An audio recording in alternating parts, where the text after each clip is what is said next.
Mark and Paulette here, two travelers in Mexico. Just listening to the beauty of the church bells in the background, and now they've ended. So we thought we would just talk to you today about how Mexico has changed us. And I'll start with one of the things that I feel has changed in me. I feel that I've become more charitable, I would say, to people, vendors and things like that, or people selling stuff on the street than I would have been in the United States. It's just different here. People are selling stuff to make a living versus people in the United States that are just standing at street corners panhandling. So I feel more compassionate here than I was in the United States for sure. One of the things Paulette has done, and I think she's going to do more of it, we see a lot of people standing on the side of the road or working their sheep or cattle or something as they graze alongside of the road, because you see a lot of that here. So she stopped one day and gave one of the guy like 200 pesos, which is about $10 US. But you know, it was we felt it was well worth it, and she feels like it's just a calling to do that, and so I support that. No, gracias. The other thing is that like if I have some leftover food or something in the car, if I see a stray dog along the roadside, pull over and give it to him. Yeah. Right? Yeah. Mark thinks I'm kind of crazy sometimes for when I get these urges to stop when we're driving along a highway. But that's kind of how it is. I mean, there's always places to pull off and do that sort of thing. Yeah. But, I'm a crazy woman anyhow, so. And I imagine the people that she gave money to went home and told a story about a crazy gringa giving them 200 pesos, which is fine. Maybe, but I mean, he was an older man, walking with his cattle or his sheep, whatever they were, that was out there grazing that day. I think they were sheep, and it was just like, hey, life's tough. Yeah. So, whenever I get that urge to do something like that, I just do. You just never know. And I have a pocket full of change in my pocket today while we're walking around. So she can give money to people or street musicians or whatever the case may be. Yeah. Another thing that I think is a little bit different about me now is that I have a newfound love for Mexican people and just how kind and generous they are towards us. And I feel very fortunate and very blessed to be here in this country among these people. And I've learned to appreciate what I have. It's when I was working a full-time job, I had a good job that paid a good salary and stuff, and we could afford a lot of nice things, a lot of nice TVs, things like that. Here it just doesn't. Those things just don't matter that much to us. We don't have to have a TV in every room or anything like that. Mexico is just a whole different culture.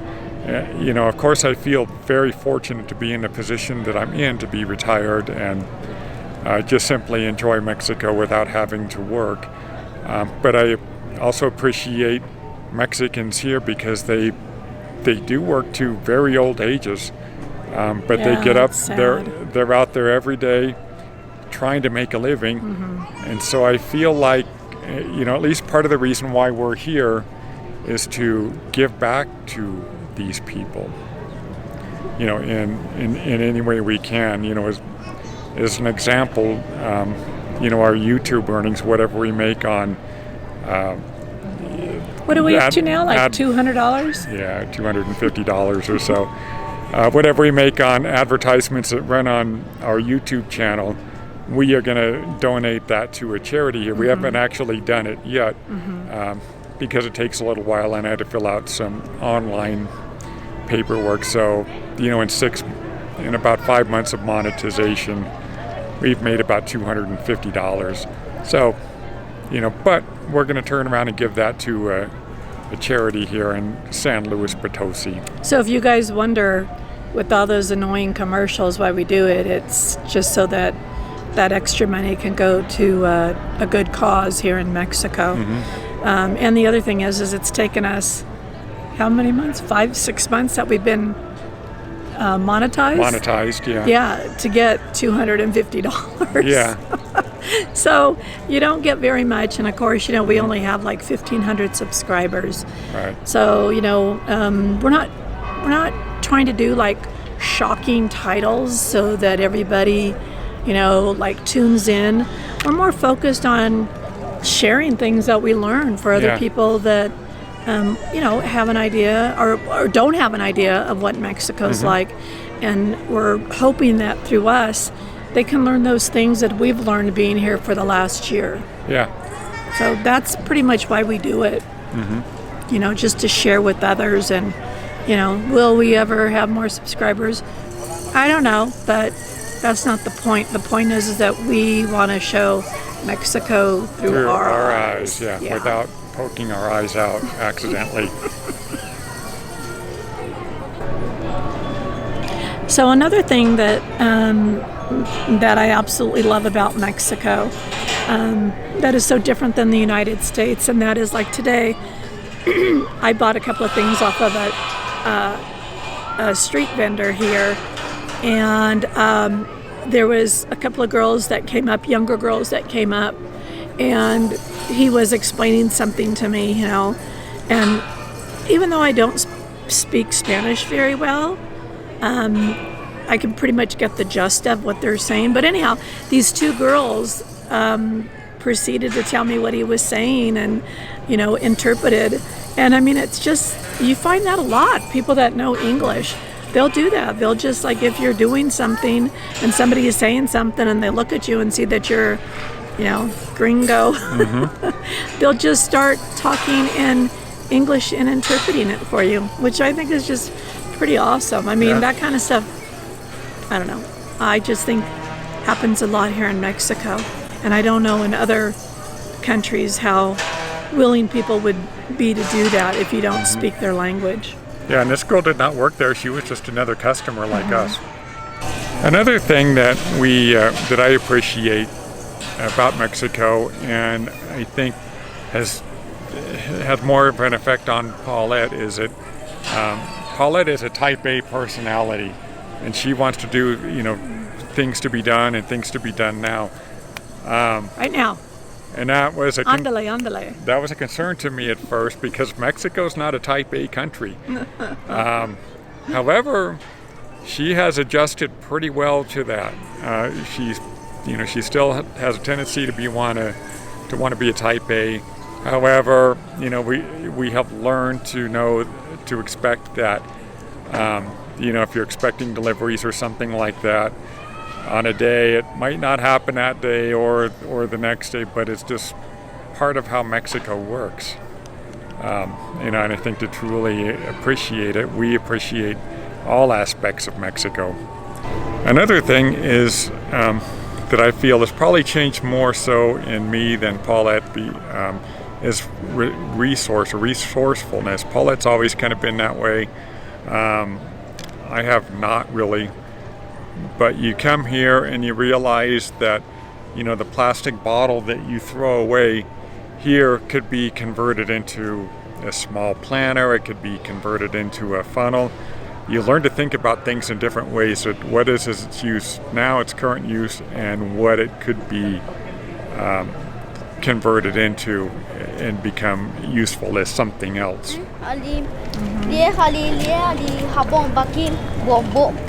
¿En cuánto? Bombón. ¿Bombón? Es 10, Oh, 2.5. 10, 2.5. Hay llaveros también. Hay llavero para el bolsa. Son What is this? What are these? 50. What is that? I don't know what they are. ¿Qué? Oh, a headband? Sí. See? Okay. Llévate una. Es que no ha vendido nada. Okay. Let me see.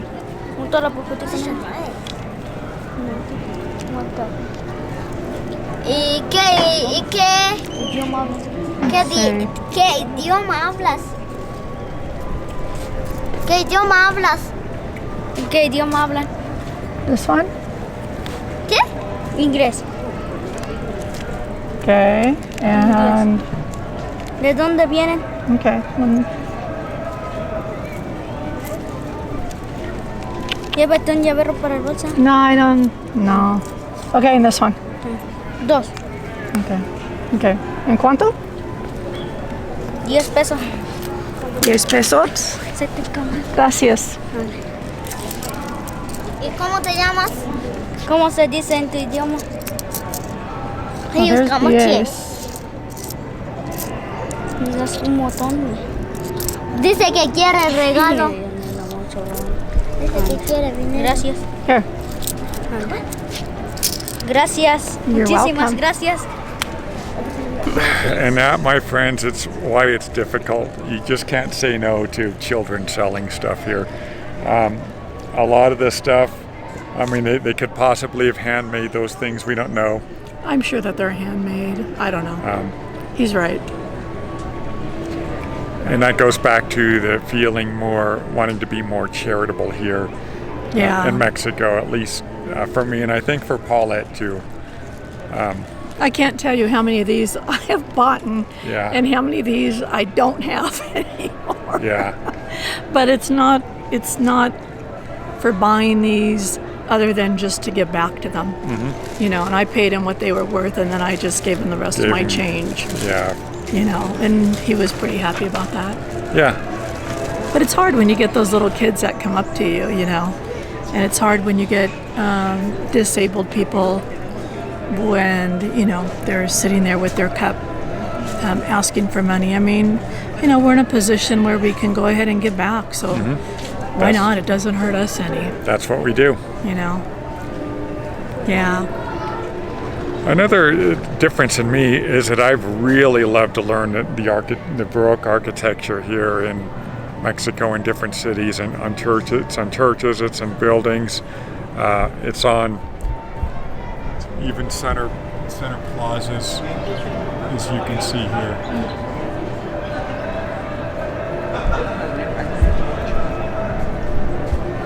Yeah, I really love to learn to love to appreciate the architecture that is here. When you realize, you know, these buildings are 200, 300, 400, 500 years old and still standing up the test of time.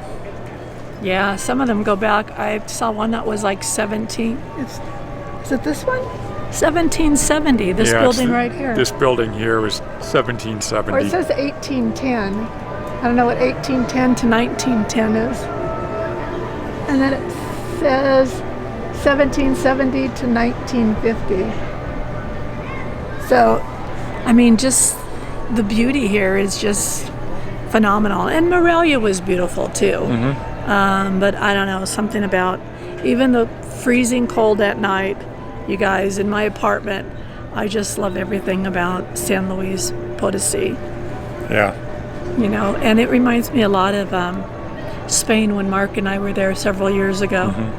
Just the beauty of it and all the streets and Yeah, San Luis Potosí reminds us more of Spain than Morelia. Morelia did, yeah.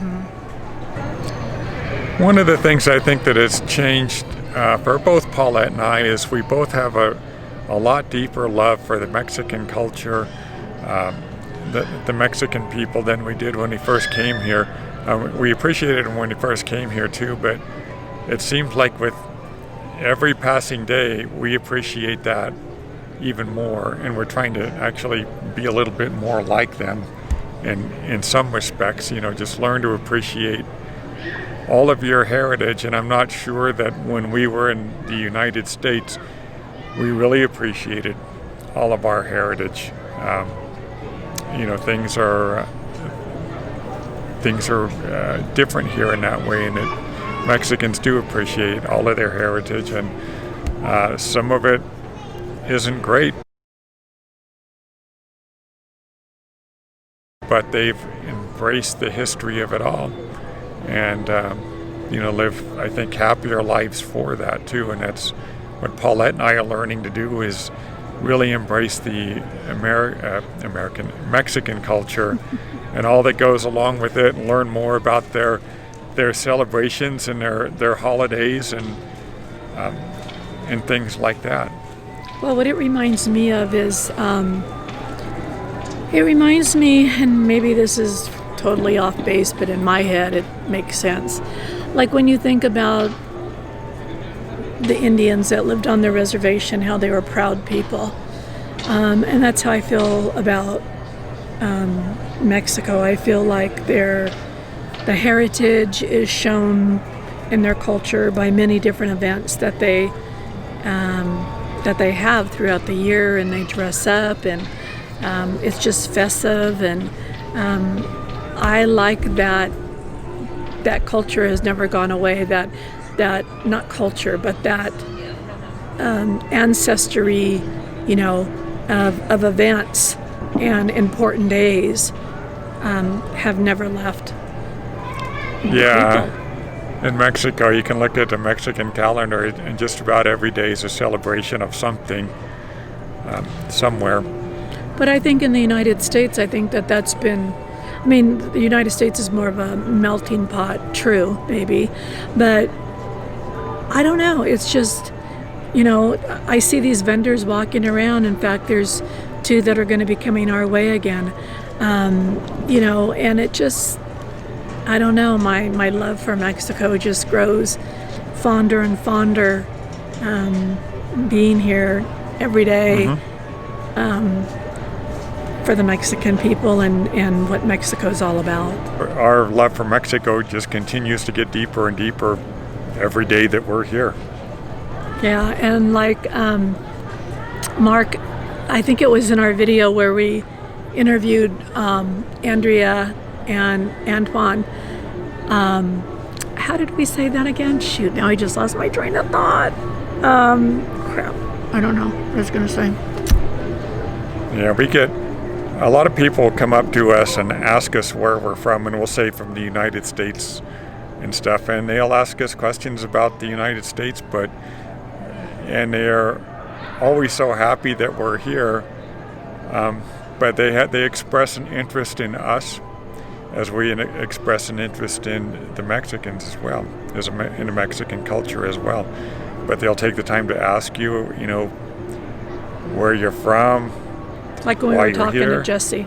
Yeah, we were talking to a street musician, and he asked where we were from, and we told him from Sacramento, California, and then he said he believed he was from Southern California, and he had moved here to Mexico about 15 years ago. But it's just stuff like that happens a lot, striking up conversations. Yeah. With vendors or whoever, people that just pass by. Yeah.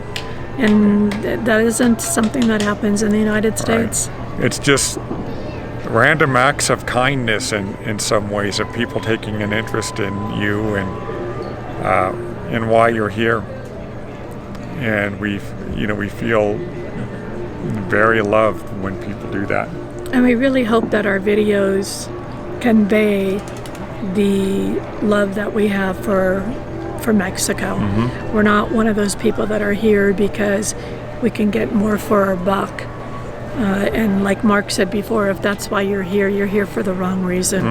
We're here because we vacationed here 3 years ago now, I think it was, and we just fell in love. We were here for a month, couple of different places in Mexico, and we just fell in love with Mexico. And Mark had to retire early, and we had to come here. Yeah, we just knew after that vacation that we had to get back here and live here. And even when we were in the U.S. visiting family and friends, well, Mark more so than me, he just really wanted to get back to Mexico. Yeah.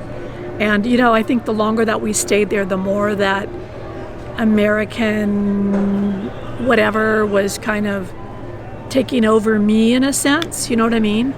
But yeah, once we got back into Mexico, I was happy to be here because this is our home. So, while we were recording our last segment of the video, there was a vendor patiently waiting to sell us something. And what this is these are beautiful paintings. These, believe it or not, this what you're seeing is hand painted onto a piece of very thick paper With some sand. with some sand and hand painted. Very beautiful. There's number one.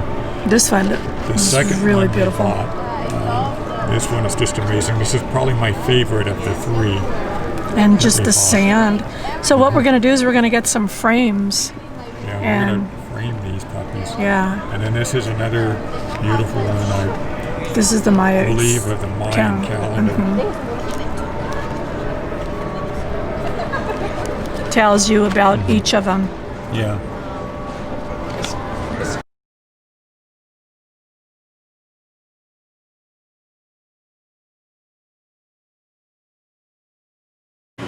Nice to meet you guys. My name is Jesse, and I'm here in San Luis Potosí. But I'm from California, born and raised in California. But I don't know, man. I'm in love with Mexico. You know, I'm glad to be here. And over here in San Luis Potosí, it has a real beautiful weather. We got kind of hot during the day, but from 11 o'clock in the morning to 5 o'clock. After 5 o'clock, they put the air conditioner for everybody. You know what I mean? So we decided for heat or something like that, and then plus the weather is dry. The weather's dry, and it had a lot of places here. People don't even know this. The San Luis Potosí had a nice places. How long have you lived here? I've been here 2.5 years. Oh, okay. Yeah, I've been here. So did you come straight from California? No.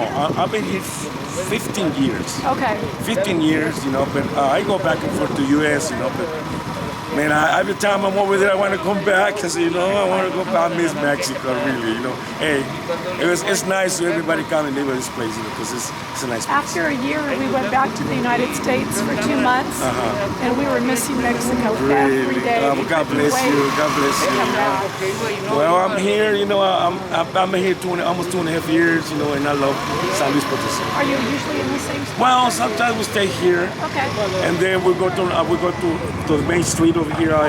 We go over there to Zaragoza, called Zaragoza. Okay. And we saw the street that there's a lot of musicians, different styles of music, like little rock and jazz, blues, and some music from here, you know what I mean? So it's pretty nice, Very cool. See, but it was nice to meet you. What is your name? My name's Paulette. My name is Jesse Rosales, and I'm from Long Beach, California. And I really miss my hometown, but I don't know. I don't know. California is crazy right now. It is crazy. It's better to be here. It's better to be here than ever. Maybe- Hey, that's my number. Hey, whenever you guys want to reach me, my number, my telephone number is area code is 49 130 0633. That's my number. right. Everybody going to get a hold of me. Hey, I'll be glad to grab you guys back and answer you. All right. Okay. Great. Thank you very much for giving me Nice this to time. meet you, Jesse. Buen dia. Adios.